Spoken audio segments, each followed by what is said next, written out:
Alright, so now that we're looking at the nut in context, we can see a couple of problems. First of all, and the easiest one to fix, is that obviously this doesn't come all the way down to the headstock. Well, we can fix that easily enough. Let's just grab our extend, or our move face tool. We'll do offset. We'll offset it by some ridiculously large amount, say 11 millimeters, for example. It's going to come way on down there, way beyond where we need it. And then we'll go to our Surfaces tab, use Cut with Surface, and then I can actually cut with the imported geometry, right? We imported our master model, and we imported those planes, right? So we can actually use the head face plane that was imported as a cutting tool to chop this guy. And let's see if we can find that arrow. It's pointing up. Let's reverse it so it's pointing down. Click OK. That's going to chop this guy so that it matches up nice, right? So that's pretty good. Happy with that. But now there's another issue, and this issue is a little bit more of a problem. You can see that this outermost string position, the high E string, is right beneath this corner here, right? Clearly, this chamfer is too much because I don't have enough room for this string to exist.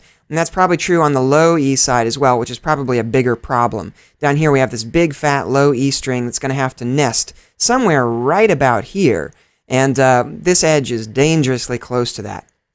And so we actually need to change the profile of our fretboard, which is in turn going to change our nut. So let's actually open up that fretboard. And if you'll recall, the way that we built this fretboard involved a little trick. We actually used a move face feature in order to define how much angle we had on this surface. So let's grab our move face feature and edit that. And you can see that we're moving it in by some amount, in this case 3 millimeters. And I need way more space than I have. So let's make this 1.5 millimeters. It's not nearly as much of a chamfer there, right? And so this is going to be a much shallower chamfer. Close this up, hit save. Now when we come back here, it's not going to match up. Something is wrong. Something is not working right. Well, it looks like when we did that, something happened. You can see that this edge is sharp now, whereas it used to be a fillet. What gives? All right, well, let's try to figure that out. Looks like our fillet that used to run all the way around here no longer does. So let's edit that one more time. See what the problem is. All right, so here's our fillet. Let's edit that feature.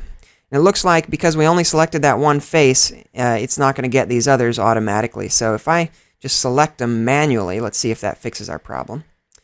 It's not fixing our problem. Oh, that's annoying.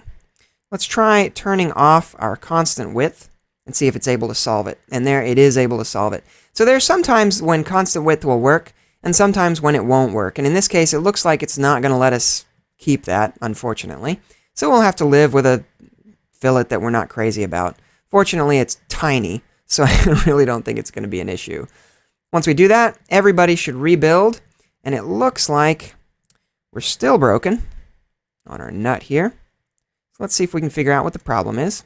This is our first broken surface here. So let's actually just open up this part and take a closer look. Edit this feature that's broken, and it looks like that all looks good to me. Click OK. Can you do it? There, it did it. And then it just got reversed in the process when it did it. Looks like the direction of the surface was reversed when we did that.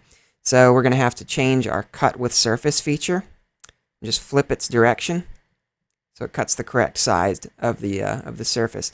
This is all, I'm getting deep in the woods here. This is nasty stuff. This isn't a good clean tutorial. And I'm including this because you got to see how this stuff happens.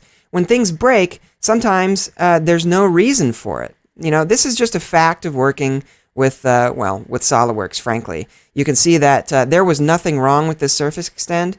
It worked fine as soon as I opened it up and just clicked OK. It fixed it.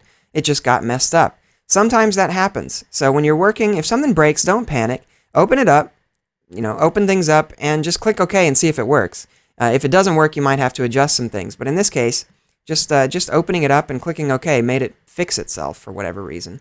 And now we have the space that we need in order to create our strings. So, all right. Not ideal, but that works.